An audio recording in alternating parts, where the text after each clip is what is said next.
Yo,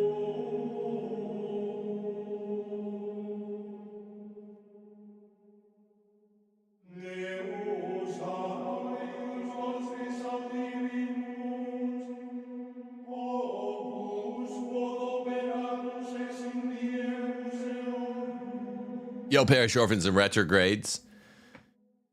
Thought we would come back to you on a Tuesday morning with a Pope update. Pope Francis. Remember him? Papal update. There have been a few things that he said recently that folks are responding to, and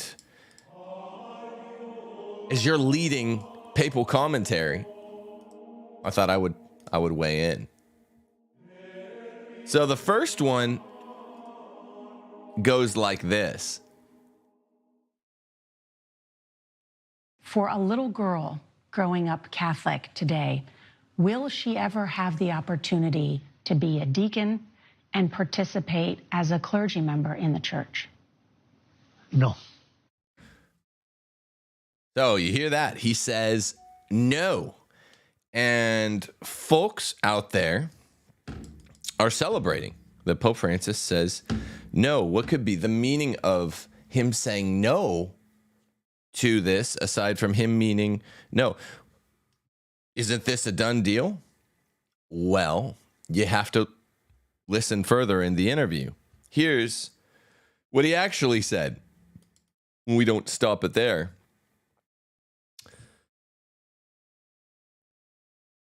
He said, if it is deacons with holy orders, no. In other words, a non-sacramental deacon.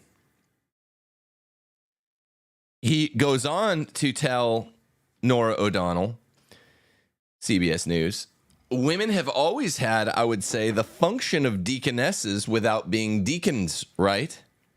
Women are of great service as women, not as ministers in this regard within the holy order. So this is not at all the victory that the people who are celebrating this short clip, are claiming it is. Oh, as a matter of fact, oops. I didn't know that. What? I didn't know he said all that. That's crazy. Yeah, Wow. Who told you that it would be that? Women have always had, Pope would say, the function of deaconesses without being deacons, right? So they are deaconesses. Women are of great service as women, not as ministers in this regard within the holy orders.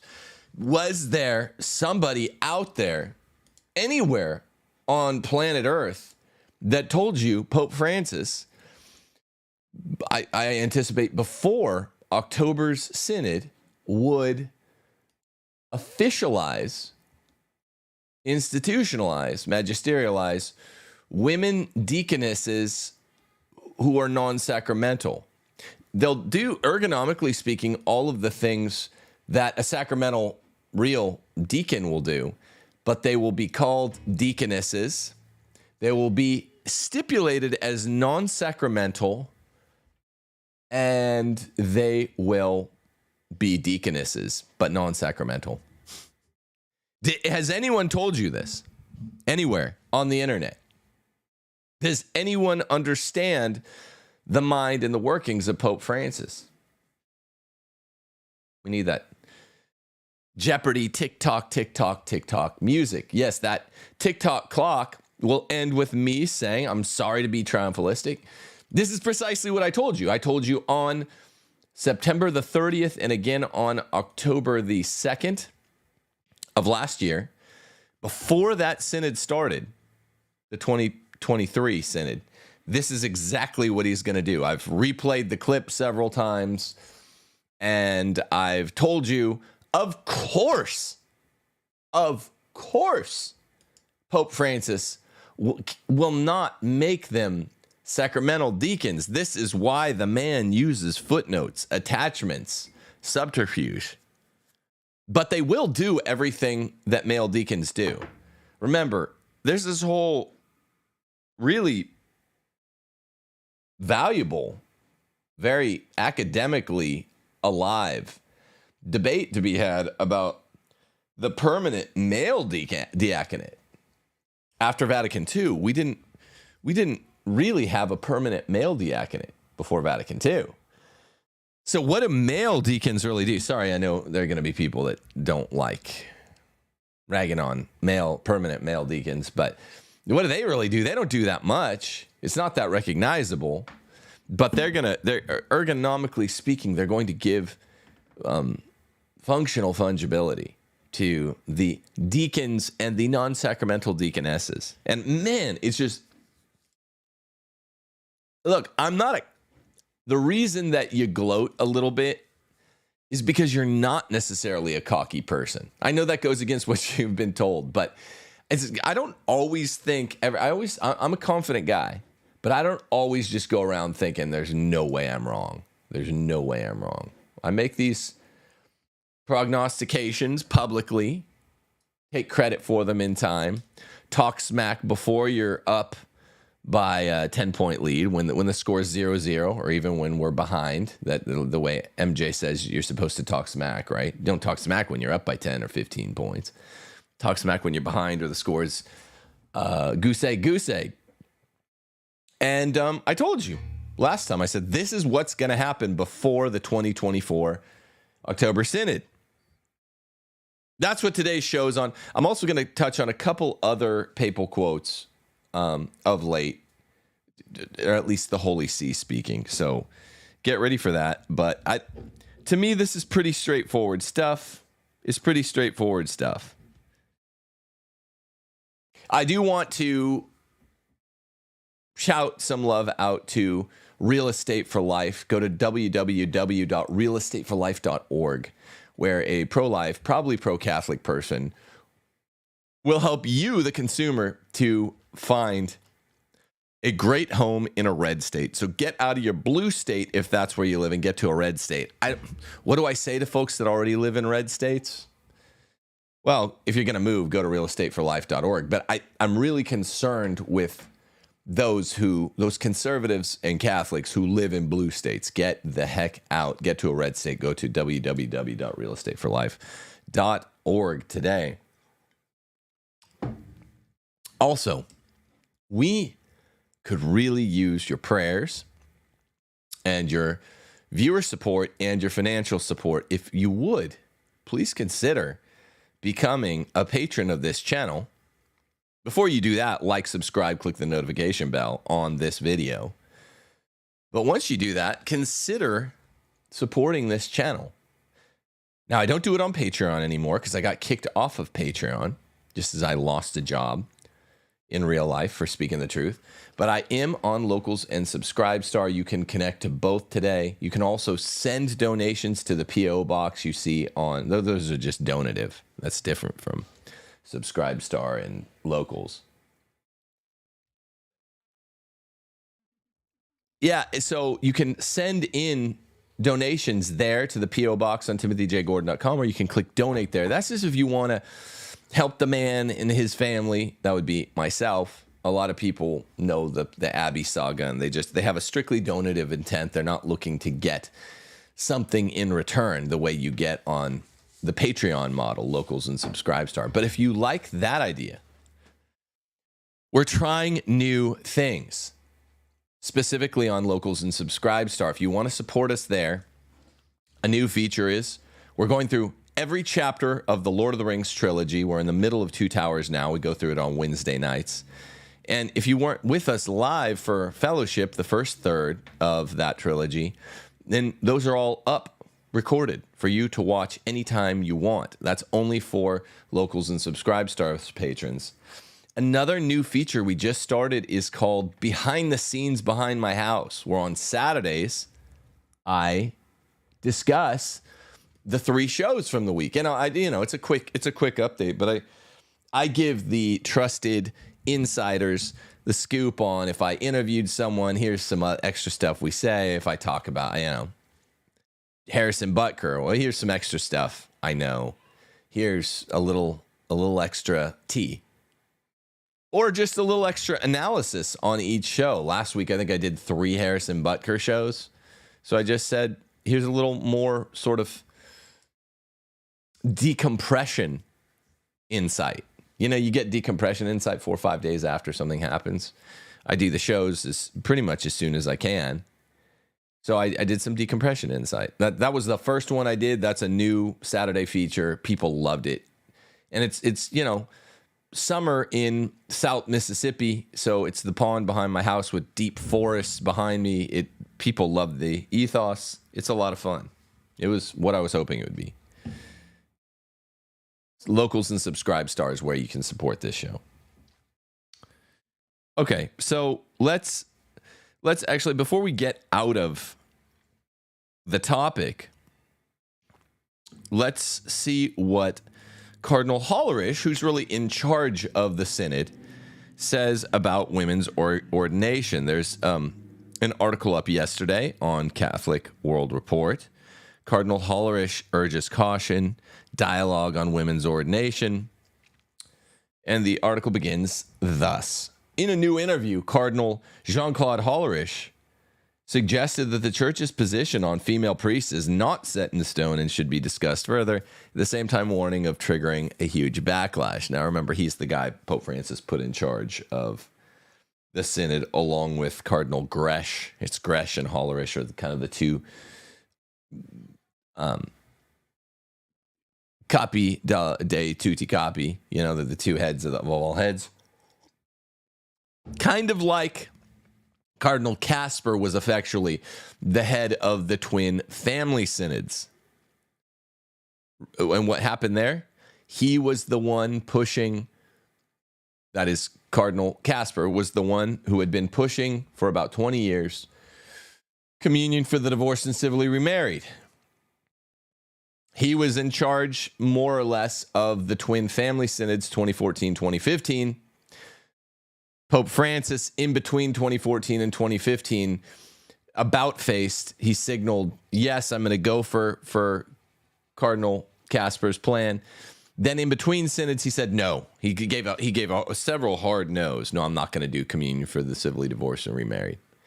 Then 2015 happened, and it was kind of unclear what happened, but at the post-synodal apostolic exhortation, 6 months later, fully 6 months later, in April of 2016, he said yes. So he did yes, no, head fake, yes. And in that time, in July or August of 2015, right before the second of the twin synods, he even ran interference by sending Cardinal Casper onto Raymond Arroyo's show. Hated, faux, conservative Raymond Arroyo from their perspective. And he said, look, I'm out.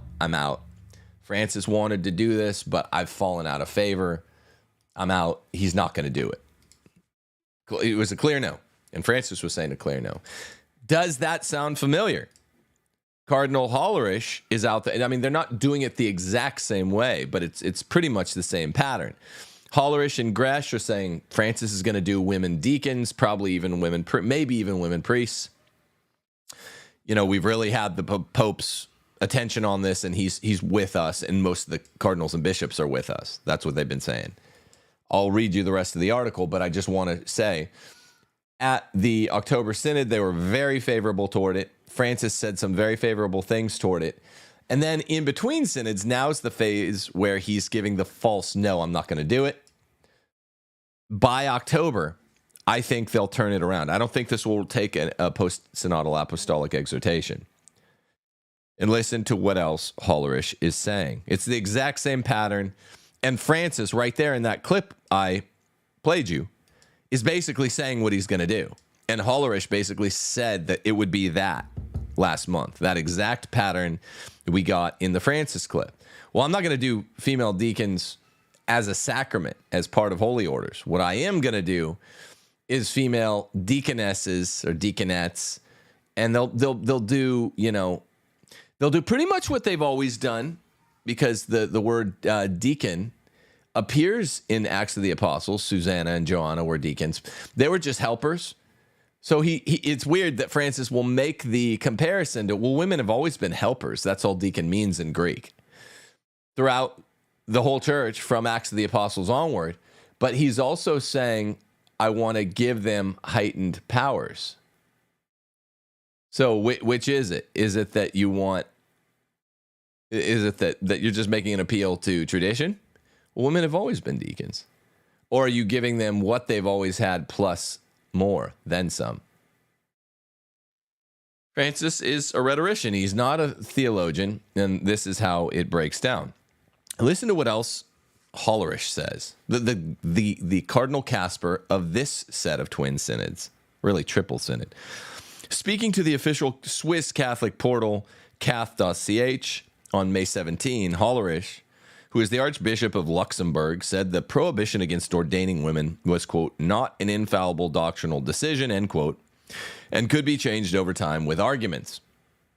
The way I see it, most bishops are in favor of a greater role for women in the church, which sounds accurate. They're all feminist, kind of Lav mafia types, the Jesuit cardinal said. He didn't say the other part. He just said most bishops are in favor of a greater role for women in the church. I am in favor of women feeling fully equal in the church.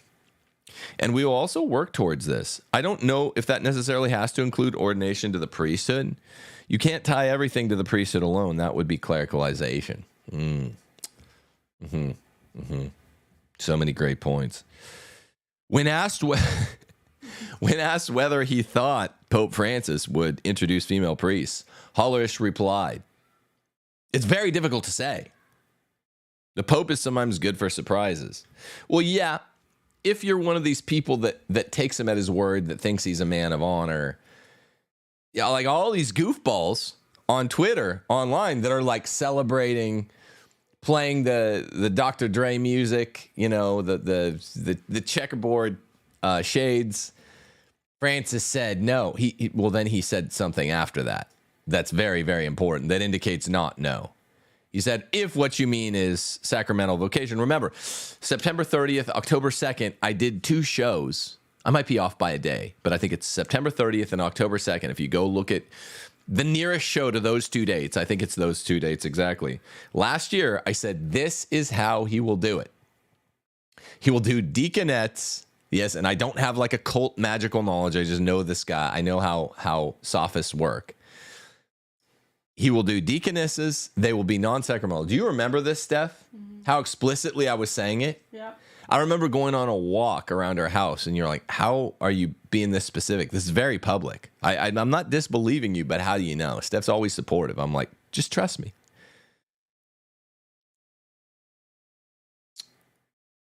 So the Bishop of Luxembourg added, but I would actually say no about priestesses.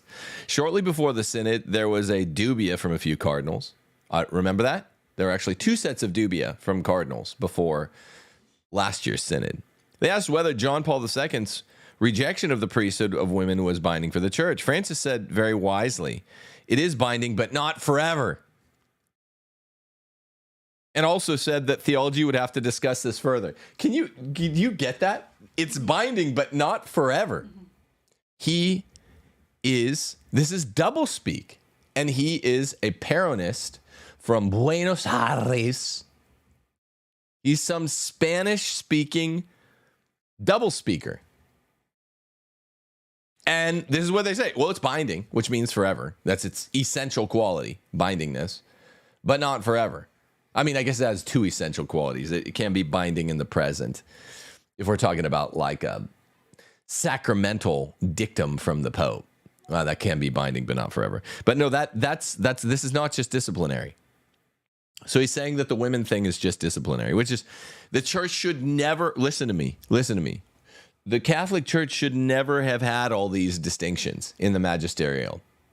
It's a mistake, if you ask me. The 4 level of magisteria that you hear modernists throwing around. Well, you could change this, not that. You can't have that. You should just have the 2. If a pope speaks ex cathedra or a council decrees in one of its constitutions, unchanging forever. Anything else should be given some modicum of a second look, but if it contradicts recto ratio, then it's just, that's the most you can give it as a second look. Those should be the 2 levels. The magisterium cannot operate the way it's attempting to operate. And here's the thing, no one knows. What does it mean to be binding? Well, yeah, if a pope orders all priests to wear the tonsure tomorrow, it's binding but not forever because it's disciplinary, but the church doesn't have enough in the magisterium to make really clear the difference between doctrine, which just means teaching, and discipline. It doesn't. I'm sorry. It's really clear that it doesn't. It's not even a close call. So I have Protestant friends asking me about this. I have a good Protestant buddy, a very smart Protestant buddy from law school who went to Notre Dame as an undergrad. So what does this mean? And I'm like, well, he's like, can the Pope contradict himself? I'm like, whew, can the Pope contradict teaching? It's a mess. It's quite an embarrassment. More than Francis, the embarrassment to the Catholic Church is that we don't have a clear answer on the layers of magisterium, what I call the meta-magisterium. The magisterium teaching about what magisterium must be and what it cannot do. That's the only significant embarrassment to the church, because as embarrassing as Francis is, superficially, if we could just say, look, he's just Pope. Papal minimalism is the official decree, which is my theory. The way I explain Francis, as you well know, communion for the divorced and civilly remarried, all the nonsense, women deaconesses later this year, it's just papal minimalism. Papal minimalism. But then there are parts of our magisterium that insinuate, and they're the minority parts that insinuate more than papal minimalism. And I'm just like, we have to go with the preponderance of the evidence. The preponderance of the evidence is, popes really aren't binding the second they squint towards something. The Archbishop of Luxembourg, same Hollerich, added, but I would actually say no, and then he talks about how Francis said that it's binding but not forever. The teaching of JP2 on women not being able to be priests. Mm-hmm. So this was the other Francis quote I wanted to get to, as a quote within a quote, and I knew I had to get to it. Hollerich says it means that it is not an infallible doctrinal decision. Apparently we just have none of those. And this is the danger, as the Pope-splainers counter somewhat fairly. This is the danger with calling everything papal minimalism, is then we don't have to be ever bound. We never have to be bound by force of law. But, I mean, Hollerich is playing on this too. It means that it is not an infallible doctrinal decision. It can be changed. It needs arguments and time. So we have to have a little more than papal minimalism. But the problem is, if you have much more than papal minimalism and you're like papal semi-maximalism, then how does the incorruptibility of the papacy survive Francis? Because he's just been one train wreck after the last. At the same time, the Jesuit cautioned against pushing too hard for changes, noting, and this is what Francis is mindful of, don't push too hard, noting that, quote, if you push too much, you won't achieve much. You have to be cautious. Take one step at a time, and then you might be able to go very far. This is what Julia Maloney, who's covered the Sankt Gallen Mafia in articles and things, has been better at than anyone, covering Francis's explicit endorsements of incrementalism as such here. Here's Hollerich explicitly endorsing incrementalism, saying, here's our technique, revelation of the method. You know, the left and the Luciferians love doing revelation of the method. It's central to the way demons operate, according to lots of exorcists. They like to tell you what they're doing. They almost have to tell you what they're doing.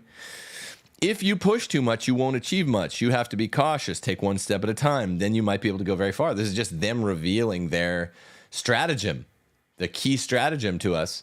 And there are so many points in Julia Maloney's book where she just digs up Francis endorsing incrementalism. The interview for this other magazine, not the CBS one, was conducted by Jacqueline Straub, who works for the official portal of the church in Switzerland and publicly describes herself as called to be a Roman Catholic priest. Her assertion to Hollerich that women were forced to take a back seat in the church was, quote, based on a typically European model or principle of the individual, the cardinal responded. Citing the example of blessing Homo sapien unions after fiducia, Hollerich warned of a potentially huge backlash if the Vatican were to introduce the ordination of women to the priesthood, which is, of course, what they're thinking about. There's a huge backlash to fiducia supplicans. And he said, we have to have these discussions with the whole church. Otherwise, we will get huge problems later. Then the Catholic Church will fall apart. Well, they're actually pushing for that. Francis is pushing to have it fall apart. That's why he said, the main goal for me is to make a mess of the church. Make a mess. In 1994, Pope John Paul II, citing the church's traditional teaching, declared in the apostolic letter Ordinatio Sacerdotalis, I always think this is 1996. I have these stock memories, and they're very accurate, and I use them from show to show, and I always say that Ordinatio Sacerdotalis was 1996, but it's 94. Here's the quote. Wherefore, in order that all doubt may be removed regarding a matter of great importance, a matter which pertains to the church's divine constitution itself, meaning this is irreformable, that language. In virtue of my ministry of confirming the brethren, I declare that the church has no authority whatsoever to confer priestly ordination on women, and that this judgment is to be definitively held by all the church's faithful. More language saying it's binding, and it's binding perennially. So there's that. There is that. So I told you so, I told you so, I told you so, I told you so. They're definitely doing female deacons, deaconesses. They will definitely not be sacramental. I mean, I have people debating me, spiking the football in the end zone. They're like, Tim, I told you, non-sacramental deaconesses. What they're really saying is just Francis said no. And then they're just clipping off, well, not if you unless you include non-sacramental deaconesses. I'm like, I'm the one that specifically said that. Go get that show on September 30th, October the 2nd. I said it twice. I said it twice. I said it twice. Now, there's two other quick things I want to say. I think they're basically nulla. Pope Francis saying that human heart is basically good. This came out 3 days ago. It's basically good. There are some sinners and some bad ones, and yet the human heart is basically good. And a lot of Calvinists on the internet said this is theologically unsound. Yeah, we don't disagree, but that this is not a big problem, okay? Pope Francis will say, well, in a manner of speaking, the human heart, even the concupiscent human heart, he could correct it so it's theologically sound. The human heart, even through concupiscence, is good enough, really through will and intellect of human beings, to be called good. So this was me being folksy. This is how you could correct, and you're not even Pope-splaining. Whereas Calvinists believe, John Calvin said, the human heart is an idol factory. That's a direct quote from John Calvin.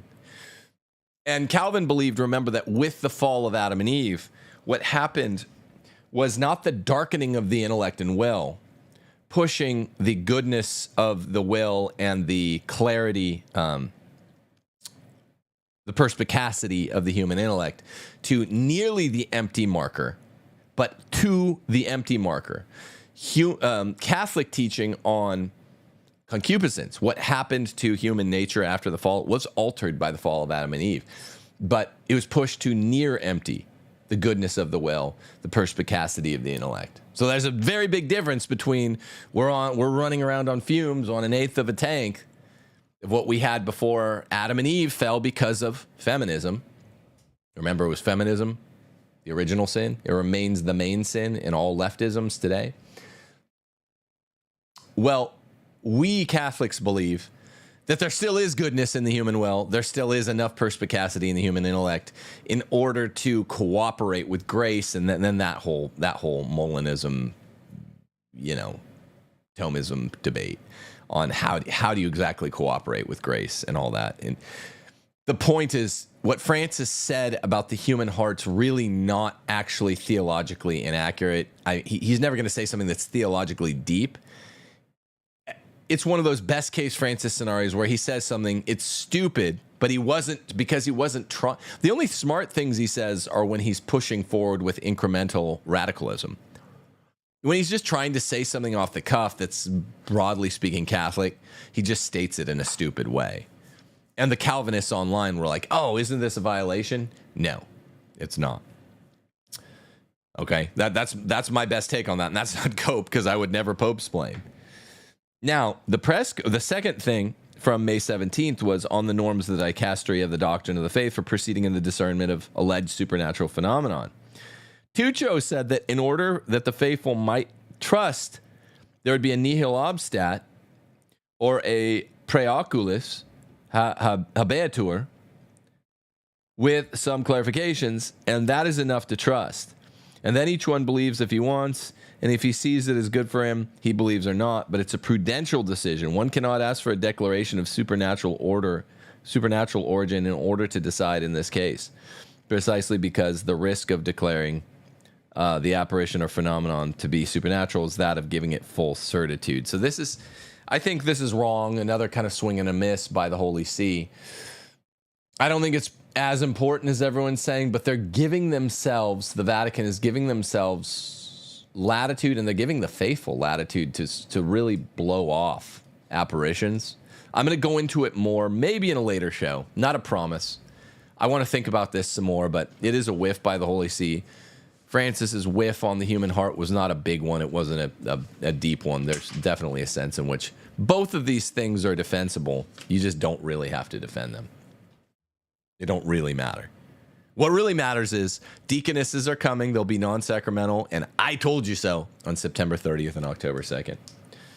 We will follow that story as it develops. As always, Parish Orphans and Retrogrades, Deus Volt.